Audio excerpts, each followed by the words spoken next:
E aí, gente boa, tudo bom com vocês? Eu quero falar agora a respeito do ministério angelical na última semana de Daniel. Olha que interessante esse texto de Apocalipse, capítulo 14, versículo 6. Vi outro anjo voando pelo meio do céu, tendo um evangelho eterno. O evangelho eterno é o evangelho que foi preparado na eternidade passada. Então, esse é um evangelho que ele não é novo, não é um evangelho que é entregue ali com uma nova revelação, não.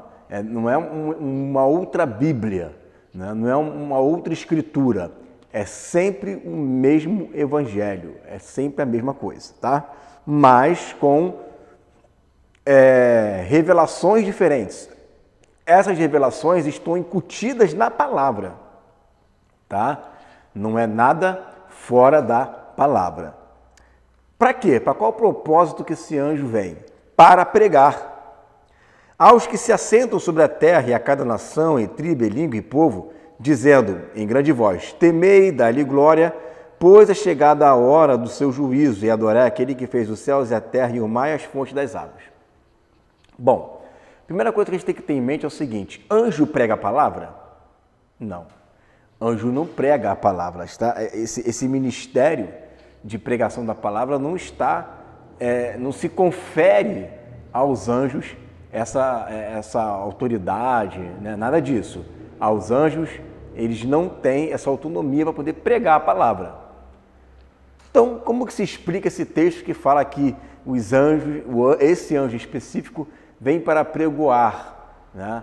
Vamos ler aqui em Atos capítulo 7, versículo 53, diz assim: vós que recebestes a lei por ordenação dos anjos e não aguardastes. Mais um texto, Gálatas capítulo 3, versículo 19.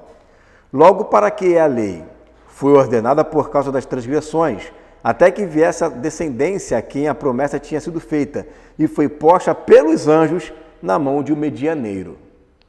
Então você vê que Deus escreveu ali os 10 mandamentos, mas o restante da lei foi entregue por um ministério angelical.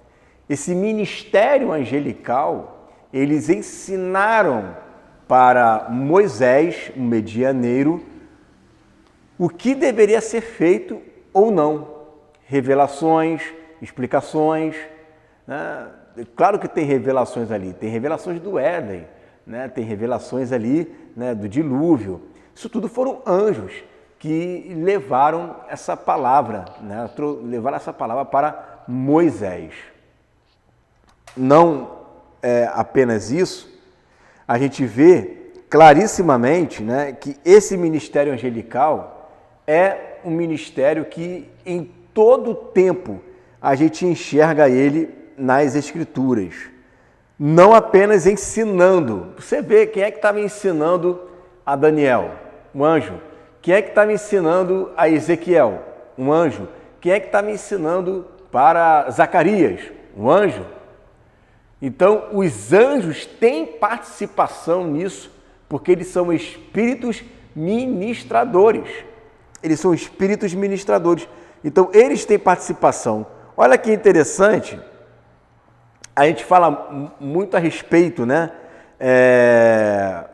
Do Espírito que nos fala, que guia os nossos corações, e que de fato isso é verdade, mas você também vê anjos se dirigindo até os apóstolos, né, os evangelistas ali na igreja primitiva e dando ordem. Por exemplo, em Atos 8, 26, diz assim: e o anjo do Senhor falou a Filipe, dizendo: levanta-te e vai para o lado sul, ao caminho que desce de Jerusalém, para a Gaza que está deserta, né?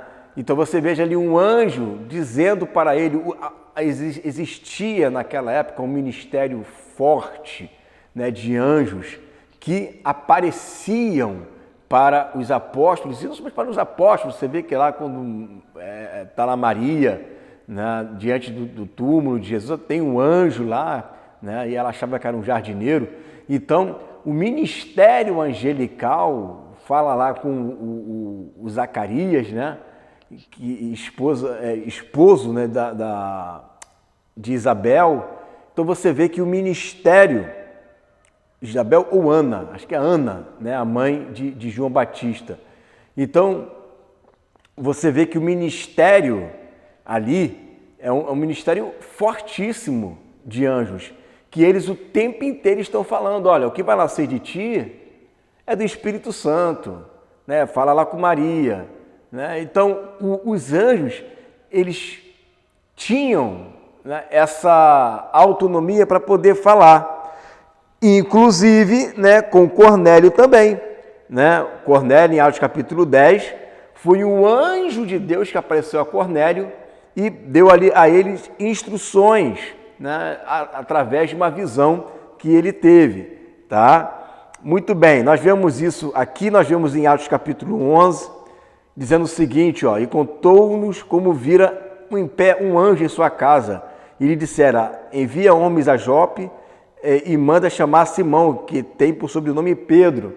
Olha como é que os anjos eles estão atuando, né, o tempo inteiro ali na igreja primitiva.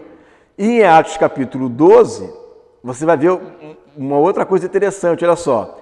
E eis que sobreveio o anjo do Senhor e resplandeceu uma luz na prisão e tocando a Pedro na ilharga, o despertou, dizendo, levanta-te depressa, e caíram-lhe das mãos as cadeias. Né? Então, o anjo ali é que liberta Pedro da prisão.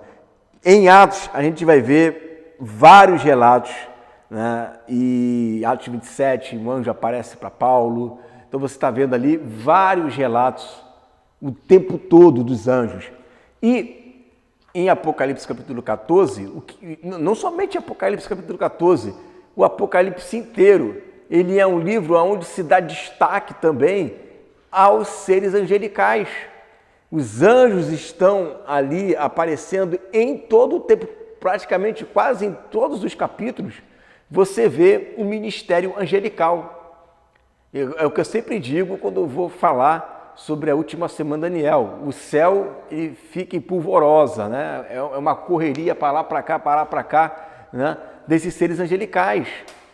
Os anjos, eles vão fazer, né, com que as trombetas venham a ser tocadas, né? Eles vão fazer com que as taças sejam lançadas por conta da ordem que nós emitimos.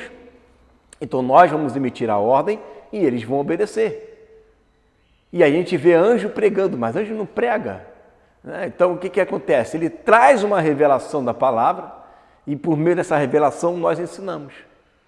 Então eu acredito que até para a gente se fortalecer mais, né, e por causa também da santidade, esse ministério angelical vai voltar com toda a força, porque é uma guerra final. A última semana, Daniel, é uma guerra final, é uma guerra que vai determinar, né, a vinda do Rei Jesus. Então, todo o céu será mobilizado nesse momento. Todo o céu será mobilizado.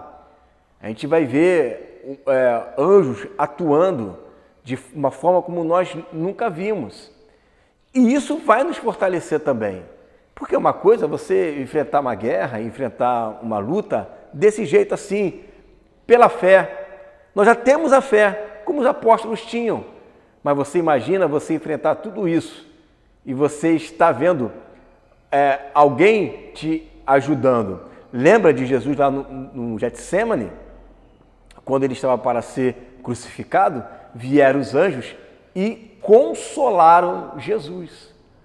Então, esse ministério angelical é um ministério poderosíssimo.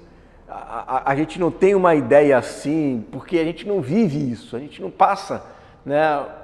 Eu sei que tem anjos aqui agora do meu lado. Eu sei, eles estão aqui ao meu redor. Como tem anjos aí também ao seu lado. Só que eles não se manifestam. Agora, você imagina você estar praticamente, né, sabendo, vendo em visão, em sonho, ou aparição, ou luz, aquele anjo que sempre te acompanhou, né, que sempre esteve do seu lado, desde quando você nasceu, ele se apresentar para você. Ele foi colocado ali para poder acampar ao teu redor. né? E está ali acampado ao teu redor. Então ele sabe tudo da sua vida, né? Então é o que aconteceu lá em Atos também, né? Que diz o anjo de Pedro. Eles até sabiam que era o anjo de quem, né? O anjo de Pedro. Então veja que é uma coisa que para eles era supernatural. Uma aparição de anjo era natural. Você chegar, pô, estava ali, veio um anjo e falou comigo, ele falou o quê? Falou para ele lá, então vamos lá. Era uma coisa natural. Hoje não, hoje se aparecer um anjo, pô, o camarada é tido como super crente, né? O cara que tem intimidade com Deus, ó, um anjo, vou lá contar um testemunho na igreja que um anjo apareceu para mim, né? Então hoje é uma coisa que é assim, nossa, supimpa, que máximo. Mas naquela época era algo natural, eles agiam como se fosse parte já, né, do seu ministério, parte já da sua vivência, do seu cotidiano. Isso ajudou e muito a fortalecer o ânimo dos apóstolos por tudo que eles passaram, as perseguições que eles passaram. E eu penso que isso voltará a acontecer, porque se na chuva temporã foi assim, você imagina isso na chuva serôdia. Você imagina isso no último avivamento.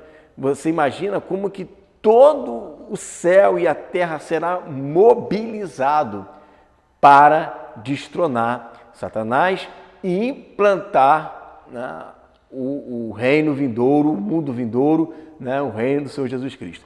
Então, se prepara, porque dias virão que a igreja de hoje nunca experimentou em todas as áreas. Não é só avivamento, cura não. Avivamento é cura, é palavra, é revelação, é intimidade, são aparições, né? E isso ajudará a aperfeiçoar. Você pensa que não, né? Você veja, por exemplo, o apóstolo Paulo, ele ouvia a palavra. O apóstolo Paulo, ele ouvia a palavra, não que ele sentou para ouvir, eu quero ser edificado, mas ele sabia muito bem o que os discípulos pregavam. Ele sabia muito bem o que os discípulos eles ensinavam. Mas a virada de chave na vida dele foi quando ele teve encontro com Jesus. Quando ele teve esse encontro com Jesus, essa visão que ele teve de Jesus, mudou radicalmente a vida dele, né? Então, eu penso que isso também vai auxiliar aqueles irmãos que na reta final vão precisar desse empurrãozinho, né, para poder, já vamos ter o auxílio da chuva serôdia, já vamos ter ali as duas testemunhas, mas vamos ter também ajuda, né, e auxílio também desses seres angelicais, né? Eu acredito nisso, isso já está começando a acontecer, a gente vê testemunhos de pessoas que Jesus está visitando elas, seja em sonho, seja em visão, né? Isso vai intensificar, porque é uma guerra final, onde você vai ver o inimigo, o império das trevas, fazendo centenas e milhares de milagres. Nós também faremos, haverá aparições ali do inimigo e vai ter que ter aparições também dos anjos, né? É o que eu penso, acredito que isso é uma coisa que é natural de ser, porque isso sempre fez parte da igreja. Hoje a igreja vive num estado em que ela não consegue entrar nessa dimensão, mas quando nós entrarmos nessa dimensão, esse mundo sobrenatural vai fazer parte do nosso natural também. Amém? Fique aí com essa palavra em nome de Jesus.